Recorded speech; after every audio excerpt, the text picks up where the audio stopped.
Big TV భక్తి సమాచారం WhatsApp ఛానల్లో జాయిన్ అవ్వండి. అన్ని విశేషాలు ఎప్పటికప్పుడు తెలుసుకోండి.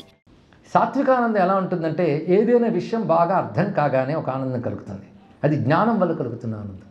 అది పరమార్థ జ్ఞానమే అక్కర్లేదు. ఏదైనా ఒక విషయం స్పష్టంగా అర్థమైతే ఒక ఆనందం కలుగుతుంది కదా. అలా జ్ఞానంతో పొందగలిగే ఒక ఆనందం సాత్విక ఆనందం. అయితే మొదటి రెండు కంటే ఇది బెటర్. కానీ ఈ సాత్వికం మనం అలవాటు చేసుకుంటూ ఉంటే అప్పుడు త్రిగుణాతీతంగా వెళ్ళగలం. త్రిగుణాతీత ఆనందం ఏమని చెప్పాం? అది శివానందం, అది బ్రహ్మానందం. మొదటి చెప్పింది మర్చిపోవద్దు. అది త్రిగుణ అతీత స్థితికి వెళితే వస్తుంది. అందుకే నిస్త్రైగుణ్యో భవార్జున అన్నాడు భగవద్గీత కృష్ణ పరమాత్మ. ఈ మాట చెప్పినప్పుడు ఎన్ని భగవద్గీత వాక్యాలు వస్తున్నాయి చూడండి. దీని అర్థం ఏంటంటే ఎన్ని గ్రంథాలు పేర్లు చెప్పినా సనాతన ధర్మం ఋషి యొక్క హృదయం ఒక్కటే అని చెప్పడం దీని యొక్క ప్రధాన ఉద్దేశం. నిస్త్రైగుణ్యో భవార్జున, త్రిగుణాతీత స్థితికి వెళ్ళొచ్చు. అది గుణత్రయ విభాగ యోగం లాంటివని చెప్తూ గుణాతీతస్స ఉచ్యతే అని ఎన్ని నిర్వచనాలు చెప్పారండి. గుణాతీతుడు ఎలా ఉంటాడు, లక్షణాలు ఉన్నాయి. ఈ గురు పూర్ణిమ సందర్భంలో భగవద్గీత ఒక్కసారి పరచుకుని 700 శ్లోకాలు వచ్చండి, చాలా సంతోషం. శ్లోకాలు రావాలి. ఒక్కసారి పట్టుకుంటే ఏం చెప్తున్నాడు అది? తుల్య నిందాస్తుతిర్మౌని సంతుష్టో ఏనకేన చిత్తనికేత స్థిరమతి. అదండి సాధన అంటే అర్థం. ఆ స్థితి అసలు కనీసం రాలేదని బాధపడ్డా చాలు. ఆ గుణాతీతస్స ఉచ్యతే అని చెప్తాడు. స్థితప్రజ్ఞుల లక్షణాలు ముందు చెప్తాడు, గుణాతీతుల లక్షణాలు చెప్తాడు, పరాభక్తికి చెందిన వాళ్ళ లక్షణాలు చెప్తాడు. అంటే ముగ్గురు లక్షణాలు కాదు, ముగ్గురు ఒకే లక్షణం. అది తెలుసుకోవాల్సిన అద్భుతమైన అంశం. ఆ స్థితిలో కలిగే ఆనందం ఏముందో అది శుద్ధానందం. శుద్ధానందాన్ని బ్రహ్మానందం అంటారు ఇక్కడ. దాని పేరే శివానందం. అది ఎక్కడ లభిస్తోంది అంటే అది ఎక్కడో లోకాలకు పరిగెడితే రాదు. అది లోకాన్ని మించిపోయింది.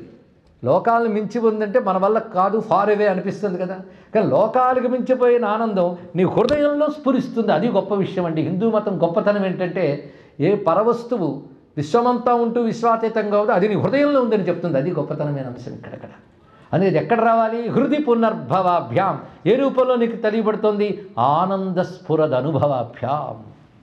మొత్తం మీద శివశక్తులు అంటే ఏమిటి అక్కడ చూపించాడు ఆయన. యోగుల హృదయంలో సమాధి స్థితిలో, ఆ సమాధి స్థితి త్రిగుణాతీత స్థితి. ఆ సమాధి స్థితిలోకి వెళ్ళి త్రిగుణాతీతం తెలుస్తుంది. కానీ 3 గుణాల్లో తెలియబడవు. 3 గుణాలతో మన ఇవాళ ఉపనిషత్ క్లాస్కి అటెండ్ అయ్యి బాగా వింటే మేము చాలా హై లెవెల్కి వెళ్ళాం కానీ ఒక ఆనందం కలుగుతుంది. అది ఆ ఆనందం కాదు. అది ఏం చేయమంటారు? అది రజోగుణి కింద వెళ్ళిపోతుంది. అప్పుడే పరిగెడితే క్లాసిఫై చేసేవచ్చు మనం. సాత్వికానందం మన ఏ ప్రిజుడిస్ లేకుండా గురువు దగ్గర కూర్చొని మంచి విషయం విన్నప్పుడు, అర్థమైనప్పుడు ఆనందం కలుగుతుంది. తాదాత్మ్యం సాత్వికానందం. అలాగే భగవన్నామస్మరణ చేసినప్పుడు నిజమైన భక్తులకు కలిగే ఆనందములు ఒళ్ళు పులకిస్తాయి. దాని సాత్వికోద్రేకం అన్నారు శంకర భగవత్పాదుల వారు. అది ఎవరో కొంతమందికి హొయ్యలు మీర నడలు గల్గు సరస్సుని సదాకనుల చూచుచును పులక శరీరులై ఆనంద పయోధి నిమగ్నులై ముదంబునను యశము గలవారు ఎందరో మహానుభావులు. ఎంత గొప్పగా చెప్పాడు త్యాగరాజస్వామి వారు. కంఠావరోధ రామాంచాశ్రుభి పరస్పరం లపమాన పావయంతు కులాని పృథివీంచ అంటారు నారదుల వారు. అదే శంకర భగవత్పాదుల వారే బహువిధ పరితోష బాష్పపూర స్ఫుటపులకాంకిత చారుభోగ భూమిం చిరపద ఫలకాంక్షి సేవ్యమానం పరమ సదాశివ భావనాం ప్రపంచే. ఆ శివభావన ఒక్కసారి హృదయంలోకి రాగానే ఒళ్ళు పులకించిపోయి ఆనందాశ్రులు రాలుతూ ఉంటే అంత గొప్ప శివభావాన్ని నేను ఆశ్రయిస్తున్నాను అన్నారు ఇక్కడ. అలాంటి ఆనందం సాత్వికానందం, సాత్వికోద్రేకం. ఈ త్రిగుణాతీత ఆనందం ఉన్నదే దానికంటే పోయలేవట. ఒక్కటి ఇప్పుడు తెలిసిపోయింది, సాత్వికమే ఫార్ అవే అని.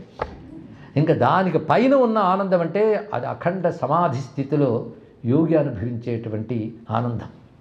అందులో ఆ బ్రహ్మతత్వంతో ఐక్యమైపోతాడు. ఆ శుద్ధమైన ఆనందం యోగుల హృదయంలోంచి స్ఫురిస్తుంది.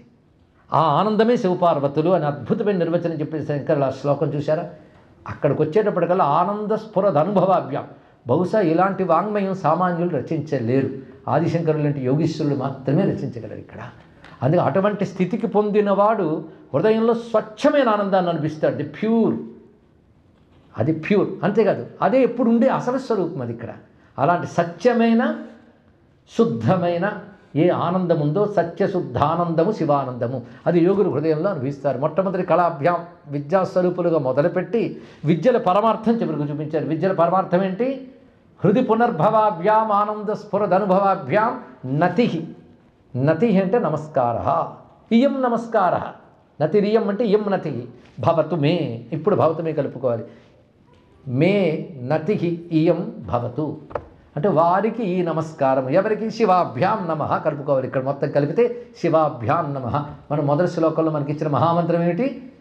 శివాభ్యాం అంటే శివశక్తిభ్యాం నమః, అది అర్థం. కానీ శివశక్తి అక్కడే చెప్పబడుతుంది. కానీ శివశక్తులు అంటే ఏమిటో తెలిసిపోయింది కదా. విద్యల స్వరూపులే ఉన్నవాళ్ళు వారే, చంద్రకళలను ధరించిన వారు వారు. ఇద్దరికి ఒకటే కనబడుతుంది ఇక్కడ. వాళ్ళు పరస్పర తపఫలంతో దొరికిన వారు, భక్తులు తపఫలములన్నీ ఇచ్చువారు. అటువంటి వారు లోకములకు శుభం కలిగించడమే స్వభావంగా కలిగినటువంటి వారు. వారు యోగుల హృదయంలో మాటి మాటికి కలుగుతూ యోగిర్ధ్యానగమ్యం అన్నారు. అంతేగాని నా ధ్యానగమ్యం అనలేదు, మధ్యాహ్నగమ్యం అని ఆయనకి తెలుసు. మా ధ్యానంలో ఏవేవో వస్తాయి ఆయన తప్ప, యోగుల హృదయంలో ఆయన తప్ప ఇంకేవిరో. కనుక యోగి హృధ్యానగమ్యం అనే మాటే ఆనంద స్ఫురధనుభవాభ్యాం అనే మాటలు అద్భుతంగా హృది పునర్భవాభ్యాం ఆనంద స్ఫురధనుభవాభ్యాం నతిర్యం భవతు శివాభ్యాం నతి అంటే శివాభ్యాం నమః. నతి అంటే నమస్కారం కదా. కానీ ఈ మంత్రం శివాభ్యాం నమః దీన్ని తీసుకుని భగవత్పాలు వారి మళ్ళీ సకల భువన భూత భావనాభ్యాం జనన వినాశ విహీన విగ్రహాభ్యాం నరవర యువతీ వపుర్ధరాభ్యాం అని చదువుతున్నాం కదా. సతతమహం ప్రణతోస్మి శంకరాభ్యాం. అక్కడ మళ్ళీ శంకరాభ్యాం అని మళ్ళీ ద్వివచనం వాడారు. శంకరులు వాళ్ళిద్దరికి కూడా పేరు కూడా శివులు శంకరులు కూడా. వాళ్ళెవరు? సకల భువన భూత భావనాభ్యాం.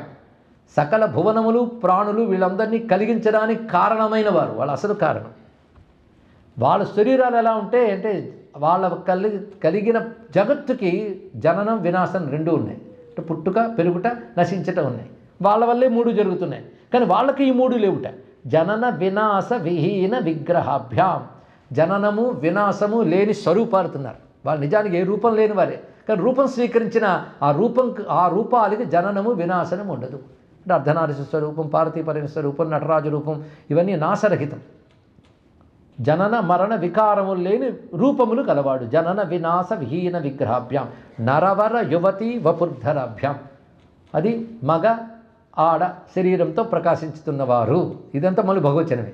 నరవర యువతీ వపుర్ధరాభ్యాం సతతమహం ప్రణతోస్మి శంకరాభ్యాం. ఎంత అందమైన మాట చెప్పారు. కనుక శివాభ్యాం అనగానే శివశక్తిభ్యా నమః. ఇక్కడికి వస్తే మన సంస్కృతిలో ఒక అందమైన అంశం కనబడుతుంది, అర్ధనారీశ్వర స్వరూపం. ఈ అర్ధనారీశ్వరి దగ్గరే శివశక్తి కనబడుతుందండి. అంటే జగత్తంతా అర్ధనారీశ్వర తత్వమే, జగత్తంతా అర్ధనారీశ్వర తత్వమే. చివరికి రుజువుతుందంతా కూడా. కానీ అర్ధనారీశ్వరుడు అనగానే హిందువులు పూజించే ఒక దేవుడు కాదు. విశ్వంలో ఉన్న ఒక సత్యం, విశ్వాతీతమైన ఒక సత్యం.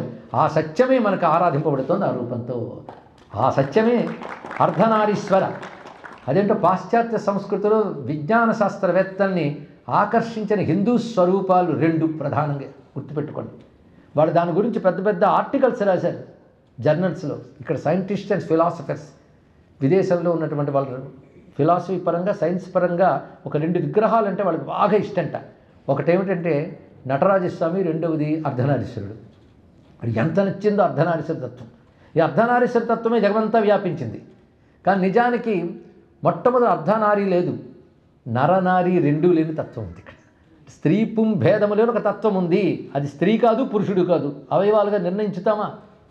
అందుకే ఆకారము వికారము లేనివాడే భగవంతుని యుగాల క్రితమే చెప్పిన భారతీయ సంస్కృతికి నమస్కారం. స్త్రీ ఆకారం పురుషాకారం లేవు భగవంతుడికి. అదే నిరాకార నిరాకుల అని మీరే చెబుతున్నారు.